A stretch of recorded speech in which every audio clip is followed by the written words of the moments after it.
Hayya, assalamualaikum warahmatullahi wabarakatuh. Jirtu kabajamtoota dhaggeeffattoota hordoftoota peejii koo wallahi alhamdulillah nagaa kootiin isin akkam jirtan. Egaa guyyaa har'aa barnoota waan lama isiniif qabadheetiin dhufee jira. Barnoonni kun haappiilee lama jechuudha. Gaafii isin na gaafattan irratti hundaa'uudhaan namoonni tokko tokko gaafii na gaafattantu jira. Innis fakkeenyaaf haappii karaa salphaa ta'een jechuudha. Karaa salphaa ta'een akkaataa itti YouTube irraa jechuudha viidiyoolee barbaadan viidiyoo daqiiqaa dheeraas ta'ee viidiyoo daqiiqaa gabaabaas ta'ee karaa salphaa ta'etti daqiiqaa 2-3 gidduutti haappii isin ittiin waan barbaadan daawwachuu godhattan namoota na gaafattan akkasuma namoonni waan kana irratti dhimma qabdan gamma kanaan carraa kanatti fayyadamtu jechuudha. Maafin viidiyoo kana waraabuu dirqama jechuudha. Inni tokko isa kana haappii lammataa ammoo haappii dinqisiisaa haalaan namatti tolu qulqullinni isaa olaanaa kan ta'e jechuudha. Waatsaappiin viidiyoo kool ta'e audio kool dawwaluudhaaf karaa haaraa ta'een as ba'ee jira. Inni sunis haappii of danda'e qaba. Qulfiidha. Qulfii sana gadi buufannaa sana booda qulqullina kwaalitii adda ta'een jechuudha. Viidiyoo kool ta'ee audio kool karaa barbaadaniin barreeffamaaf rekoordii qofa osoo hin taane waatsaappiidhaan haala ittiin waliin dubbachuu walii dawwaluu dandeessan kanneen lamaan isiniif qabadhee dhiyaadhee isinis immoo haga xumuraa qophii kootiitti na hordofaa. Haga dhumaatti kallattii isaa karaa isaa isin agarsiisa. Viidiyoo kana haga xumuraatti daawwachuudhaan itti fayyadamaa isiniin jedha. Egaa dura osoon gara qophii kootiitti achi isin dabarsiniin dura namoonni YouTube channel kiyyaaf haaraa taatan baga nagaan dhuftan kottaa faamilii taana faamilii ta'a maatii taana YouTube channel keessan keessa seenuudhaan jechuudha. Bakka barreeffamtu kanatti abuliinaatu jedhaati kunoo haaluma amma agartan kanaan jechuudha. Haaluma amma agartan kana yeroo isin ba'ee kanuma gubbaarratti piroofaayilii kiyya isin agartan kana jechuudha. Haala kanaan bakka kana saabskiraayib gochuudhaan akkasumas immoo mallattoo alaarmii yoggaa dhuftee kan gubbaarratti ool qajeeltu irratti kilik gochuudhaan viidiyooleen ani yeroo irraa isiniif hojjedhu akka takkatu dhufee isin qaqqabuuf jechuudha. Kun egaa amma kallattiidhaan gara barnoota guyyaa har'aatiif qabadhee isin dhiyaadhe kan achi isin dabarsaa. Jalqaba irratti kan ilaallu jechuudha haala kamiin waatsaappiidhaan dawwalachuu dandeenyadha. Innis immoo haappiin kamtu nu barbaachisaa isa jedhu jalqaba irratti kan isin agarsiisu ta'a. Dhuma irratti immoo waa'ee kan YouTube irraa viidiyoo ittiin daawwachuu godhatan gaggabaasee isin agarsiisa. Egaa innis kan waatsaappiidha jechuudha. Eessatti argama? Play Store keenya keessa arganna. Isa kana jechuudha VPN kan jedhee jiru kana VPN jettanii fakkeenyaaf Play Store keessan keessatti yoo barreessitan ogguma sana isinii baasaa. Fakkeenyaaf VPN isa kana jechuudha. Jalqaba kunoo iddoo kanatti ni argama. Isa kana jechuudha.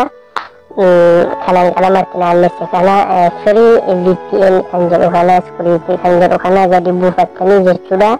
Anigaa fakkeenyaaf gadi buuseen jira waan ta'eefu kallattiidhumaan isin agarsiisaa jechuudha. Keessa seenee fakkeenyaaf inni kunoo iddoo kana jira jechuudha.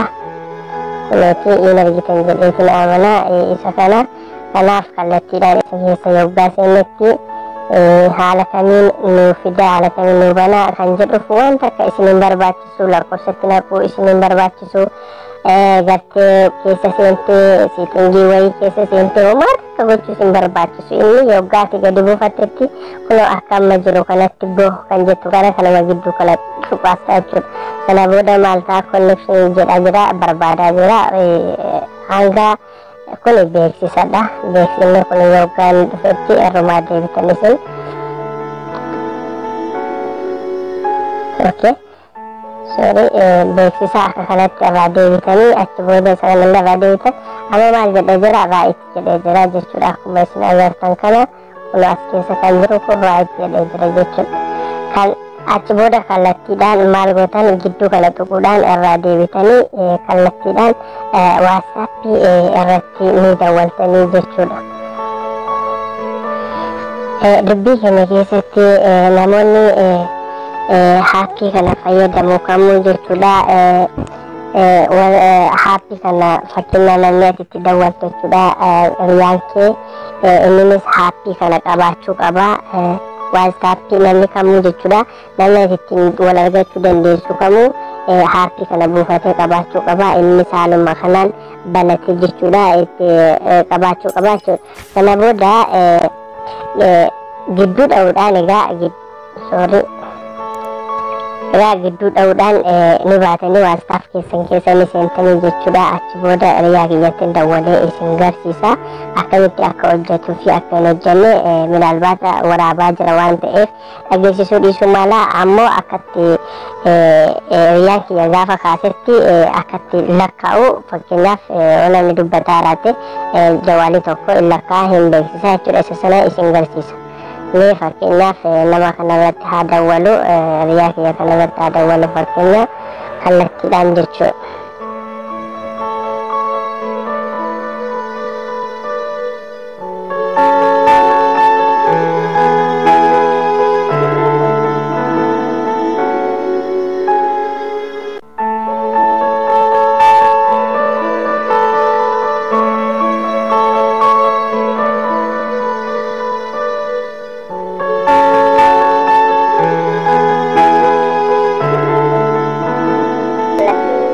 Video illee osoo hin godhee akkasumatti sirriitti hojjeta jechuudha. Sirriitti waastaappiin haala kanaan haala qulqullina qabuun viidiyoo isaa barbaaddanis akka himoo yookaan imoodha olitti.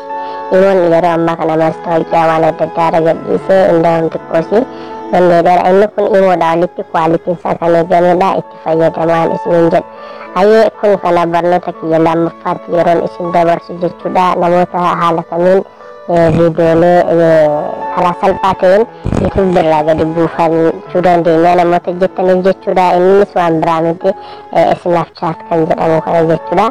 Snapchat gadi buufattanii jechuudha. Snapchat gaafa gadi buufattan waan takka jechuudha. Chrome keessaas ta'ee gartee YouTube keessaas ta'ee Google bakka haa ta'u karaa salphaa ta'etti jechuudha. Karaa salphaatiin gadi buufachuu dandeessanii jechuudha. Innis maalidha Snapchat kana jechuudha. Snapchat kana isin barbaachisa. Inni kun ammoo Play Store keessaa hin argamu waan ta'eef linkii isaa isiniif hin kaa'a jechuudha. Viidiyoo kana jala YouTube keessa seentanii bakka qastii xiyya xiqqishoo gara akka mirgaatiin jirtu godhaan jala isiniif hin kaa'a. Linkii Snapchat jedhee isiniif hin kaa'a. Oo barbaadan kan VPN ka WhatsApp kanallee achi isiniif hin kaa'a. Kallattiidhaan ka WhatsApp Play Store keessaa ni argattan jechuudha. Kaan immoo Chrome keessaa argattanii jechuudha. Kanaaf itti fayyadamaadha isiniin jedha. Fakkeenyaaf isiniin garsiisaa kan Snapchat haala kamiin gadi buusaa warra jettaniif inni erga gadi buufattanii booda jechuudha. Viidiyoo gadi buusuu barbaadan karaa salphaa ta'een jechuudha. Karaa salphaa ta'een inni viidiyoo makiyya keessaa viidiyoo as YouTube irra jiru keessaa gabaabaa tokko yoo kan gadi buusu ta'e jechuudha. Yaaliidhumaaf isiniin garsiisa. Obsaan ordofaa. Hayyee fakkeenyaaf kan daa'imaa haa buusu. Kan daa'imaa kanaa haa buusu.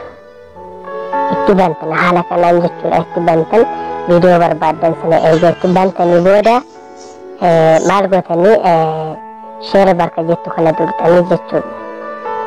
Sheer bakka jettu kana hoggaa tuqxanitti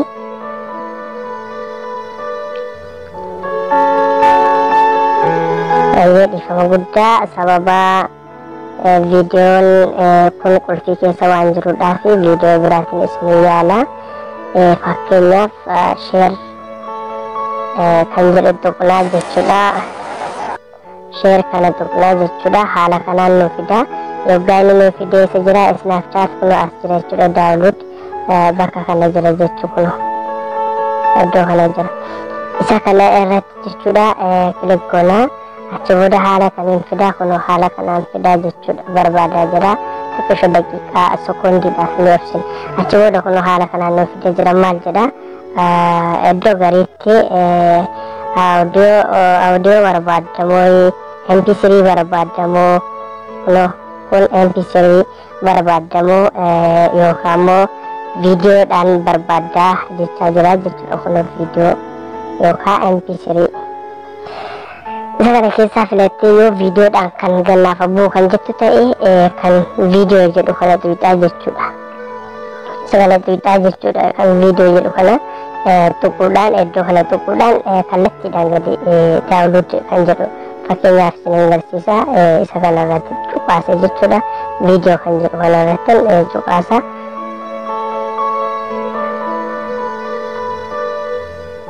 Sorry irrana deebise. Kuno akkuma isin agartan yaalii duraanii irran deebi'a. Kuno haala kanaan maal jedhee jira daawunlood naan jedhee jira jechuudha. Iddoo kanatti daawunlood jedhee jira. Isuma daawunlood jedhu kana yoo tuqe karaa salphaa ta'een jechuudha daqiiqaaf sekoondii keessatti gadi bu'ee jira viidiyoon ammaa kuni jechuudha. Kun kana haala kanaan yoo itti fayyadamtan liinkii isaa ammoo fakkeenyaaf xiyyaa kana ni agartanii xiyyaa liinkii isaa bakka tokko qastii kanan isin kaa'a. Qastii kana ni agartanii qastii kana tuquudhaan keessa gadi seentanii gadi buufattanii jechuudha. Liinkii Snapchattis ta'ee VPN kana achiin isin kaa'a jechuudha. Egaan kabajamtoota dhaggeeffattoota qophii guyyaadhaaf qabadhee barnoonni guyyaadhaaf qabadhee dhiyaadhee kana fakkaata. Haga barnoota biraatiin walitti deebinutti wassalamu alaikum warahmatullahi wabarakatuh.